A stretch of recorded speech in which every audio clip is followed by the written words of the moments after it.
कीर्तनाचे स्वर ब्रँड मराठीवर.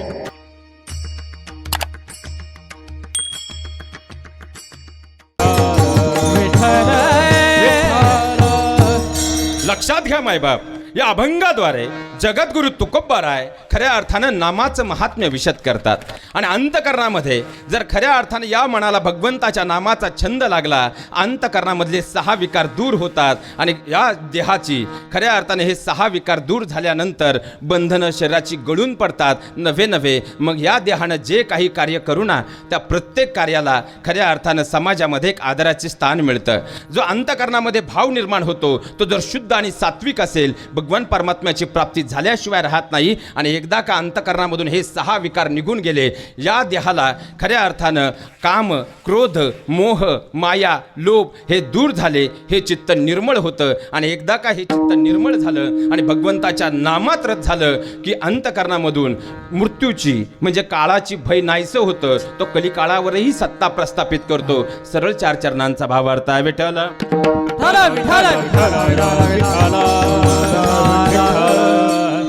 लक्षात घ्या मायबाप, आज प्रथम दिवस आहे, त्यामुळे अभंगाच्या गुह्य चिंतनामध्ये प्रवेश करत असताना सुरुवातीला एक प्रश्न आहे.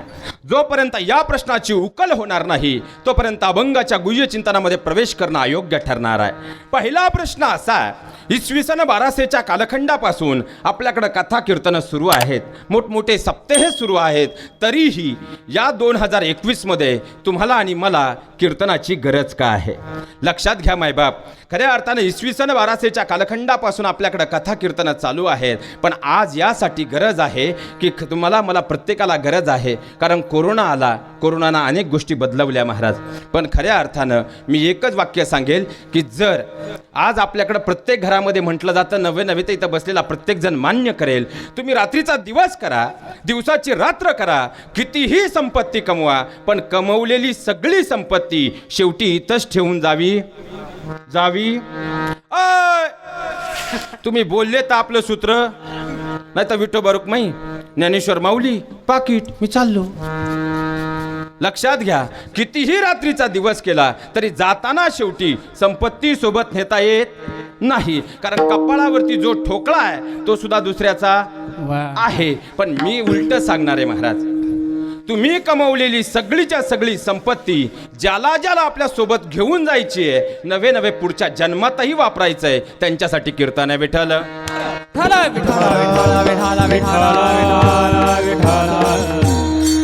लक्षात घ्या मायबाप, आता एखादा असा विचार करेल, महाराज लंकेचा राजा रावण होता, ज्याची लंका सोन्याची होती. अहो खऱ्या अर्थानं हिटलरनं जगावर राज्य केलं, पण दोघेही जाताना शेवटी काहीच घेऊन गेले नाहीत. सांगते कवडी गेली नाही, सांगते कवडी गेली नाही, सांगते कवडी गेली नाही, सांगते कवडी गेली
सगळ्या स्वरगंधर्वांसाठी एकदा कडाडून जोरदार टाळ्या झाल्या पाहिजेत महाराज.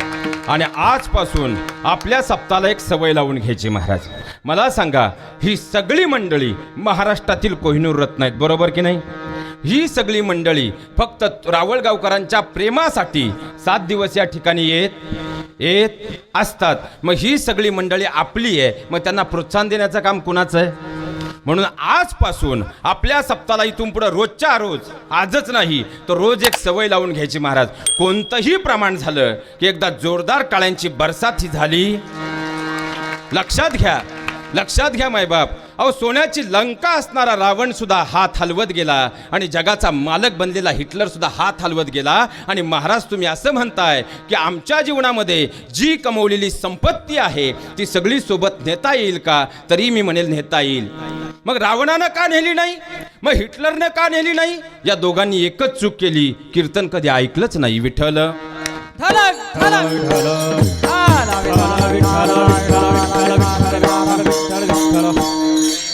लक्षात घ्या मायबाप.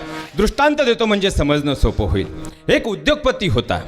त्याच्या मनामध्ये विचारांची परिकष्टता अशी होती की मला जगाच्या पाठीवर माझा व्यवसाय फार मोठा करायचा आहे. अनेक देशांमध्ये त्यांची कंपन्या स्थापन झाल्या, अत्यंत मोठं नाव झालं. आणि एक दिवस तो आपल्या गाडीमधून ऑफिसला जात असताना ड्रायव्हरनं रेडिओ लावला. आकाशवाणी केंद्र सुरू होतं आणि त्याच वेळेस त्या ठिकाणी एका महाराजांचं प्रवचन सुरू होतं. आणि महाराजांनी सांगितलं, या जगाच्या पाठीवर तुम्ही रात्रीचा दिवस करा, रक्ताचं पाणी करा, कितीही संपत्ती कमवा, पण जाताना एक फुटका रुपया सुद्धा सोबत येत नाही. एवढंच वाक्य त्या उद्योगपतीनं ऐकलं आणि तो मनोमन विचार करू लागला, अरे माझ्या कुटुंबाला मी वेळ दिला नाही, मी रात्रीचा दिवस केला, दिवसाची रात्र केली, हाडाची काडं केली, मरलो आणि जीवनामध्ये एवढी संपत्ती कमवली. आज माझ्याकडं जे नाही ते आहे, पण हे सगळं ज्यासाठी मी कमवलं, पण यातला एक रुपयाही जर मला सोबत नेता येत नसेल तर काय करावं? आणि मनोमन तो खजील झाला. आणि त्यानं ऑफिसमध्ये पोचता क्षणी आपले सगळे चार्टर्ड अकाउंट CA सगळ्यांना बोलवून घेतलं आणि सगळ्यांसमोर एक वाक्य सांगितलं, तुमच्यापैकी जो कोणी मला मी कमवलेली सगळी संपत्ती माझ्यासोबत मरताना स्वर्गात घेऊन जाण्याचा मार्ग सांगेल, त्याला 10 कोटीचं बक्षीस देईल. आता 10 कोटी म्हटल्यानंतर प्रत्येक जण विचार करायला लागला, पण काही डोकं खाजवायला लागले. लंकेचा राजा रावण गेला, हिटलर गेला, सिकंदरही मागून मागून गेला, पण कुणालाच काही नेता आला नाही. आपले साहेब सकाळी बाथरूम मध्ये पडले का काय? का सकाळीच? पण सगळे शांत राहिले. म्हटले, सर फक्त 5 दिवसांचा वेळ द्या, आम्ही प्रयत्न करतो. 5 दिवस निघून गेले, उत्तर मात्र कुणाला सापडलं नाही. पण उद्योगपती मात्र मनोमन खजील झाला. रात्रीचा दिवस आता मात्र एकच विचार करू लागला, अरे एवढी संपत्ती कमवली, एवढी धनसंपदा कमवली, पण सोबत शेवटी काहीच येणार नाही. आणि त्यानं वृत्तपत्रामध्ये बातमी दिली, जो कोणी मला हा मार्ग सांगेल त्याला मी 50 कोटी रुपयाचं बक्षीस देईल. पाहता पाहता महिना गेला, 2 महिने गेले आणि 3ऱ्या महिन्यामध्ये दुपारची वेळ होती आणि एक साधू महाराज त्याच्या ऑफिसमध्ये आले. बेल वाजवली, दरवाजा उघडला गेला आणि त्यानं सांगितलं, मला तुमच्या साहेबांना भेटायचे. साहेब पाहता पाहता धावत बाहेर आले. त्यांनी साधू महाराजांना प्रणाम केला आणि विचारलं, महाराज येण्याचं प्रायोजन? तसे साधू महाराज उत्तरले, 2 महिन्यापूर्वी तुम्ही वृत्तपत्रात एक बातमी दिली होती, बातमी माझ्या वाचनात आली आणि तुम्हाला एका प्रश्नाचं उत्तर हवं आहे, ते उत्तर देण्यासाठी मी आलेलो आहे. पण तुमच्या प्रश्नाचं उत्तर देण्या अगोदर माझे काही प्रश्न आहेत, त्या प्रश्नांची तुम्हाला उत्तर द्यावी लागतील, तरच मी तुमच्या प्रश्नांचं यथार्थ योग्य उत्तर देऊ शकेल. त्या उद्योगपतीने सांगितलं, महाराज तुम्ही विचाराल ते सांगतो, पण आज मला मात्र उत्तर हवं आहे. हवं तर तुमच्या पाया पडतो, विनंती करतो, पण याचं उत्तर मात्र हवं आहे. आणि साधू महाराजांनी विचारलं की साहेब मला एक गोष्टीचं उत्तर द्या, तुमचे फार अनेक ठिकाणी अनेक उद्योग आहेत, अनेक व्यवसाय आहेत, मग तुमचे फक्त भारतापुरतेच व्यवसाय मर्यादित आहे का? म्हटला नाही, अनेक ठिकाणी आहेत. मग कधी अमेरिकेला गेलात का? हो गेलो ना, तिथं माझी कंपनी आहे. मग अमेरिकेमध्ये कधी काही खरेदी केली का? तो म्हटला हो खूप वेळा केली. मग कशी केली हो? तसा तो उद्योगपतीने विचार करून सांगितलं की महाराज ज्या वेळेस मी अमेरिकेला गेलो ना, मी अमेरिकेतल्या बँकेमध्ये तेथील आपले पैसे देऊन तेथील डॉलर हे जे चलन प्रस्थापित अमेरिकेत आहे ते चलन तेथील बँकेतून घेतलं आणि त्या आधारे तिथे खरेदी केली. असं केलं होय? मग अजून कोणकोणत्या देशात गेलात तुम्ही? मी सिंगापूरला गेलो, सिंगापूरमध्ये मी सिंगापूरचा डॉलर वापरला. मी ऑस्ट्रेलियामध्ये गेलो, मी ऑस्ट्रेलियन डॉलर वापरला. मी मलेशियाला गेलो, मी मलेशियामध्ये असताना तेथील प्रचलित चलन रिंगीट वापरलं. मी दुबईला गेलो, मी दुबईमध्ये असणारं चलन दिरहम्स वापरलं. मी बांगलादेशला गेलो, मी बांगलादेशमध्ये प्रचलित असणारं चलन टका वापरलं. मी खऱ्या अर्थानं थायलंडला गेलो, थायलंडमध्ये प्रचलित असणारं चलन त्याला बात म्हटलं जातं ते बात वापरलं. मी ज्या वेळेस ज्या देशांमध्ये गेलो ना त्या देशामध्ये आपला पैसा तेथील बँकेत देऊन तेथील पैसे खरेदी केले आणि त्या बदल्यात खरेदी केली. तसं शांतपणे साधू महाराज उत्तरले, महाशय म्हणजे तुम्ही इथून 2000 किलोमीटर दूर असणाऱ्या कोणत्याही देशात गेलात तर तुमच्या जवळ असणारा पैसा जशाच्या तसे चालत नाही का? तो म्हटला कसा चालेल? अहो तेथे आपली पैसे त्यांच्या पैशामध्ये बदलून घ्यावे लागतील, तेव्हाच ते चालतील. तसे साधू महाराज उत्तरले, खऱ्या अर्थाने एका गोष्टीचा विचार करा. इथून 2000 किलोमीटर दूर असणाऱ्या एका दुसऱ्या देशामध्ये जर तुमचा इथला पैसा जशाच्या तसे चालू शकत नाही तर अनंत हजार किलोमीटर वरती असणाऱ्या स्वर्गामध्ये तुमचा इथला पैसा जसा तसे चालेल का?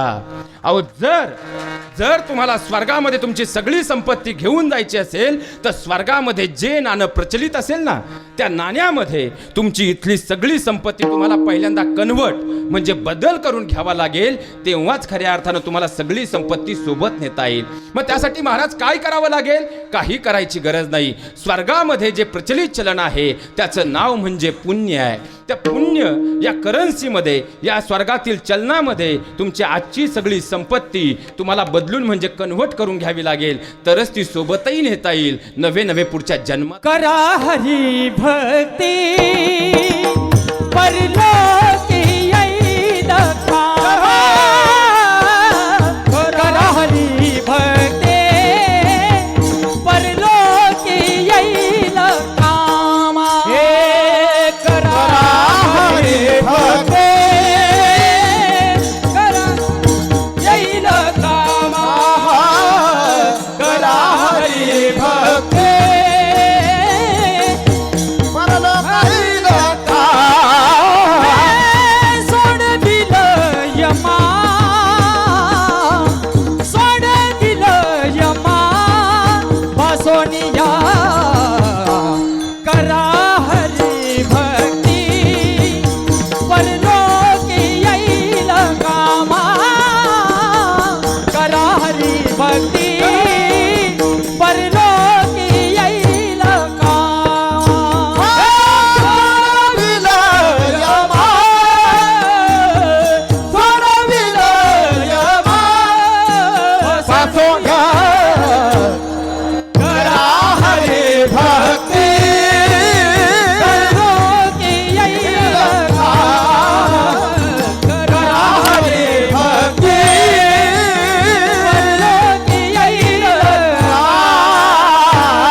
मागचे झोपले काय? मागचे सगळे एकदा जोरदार काढून टाळ्या या सगळ्यांसाठी झाल्या पाहिजेत महाराज.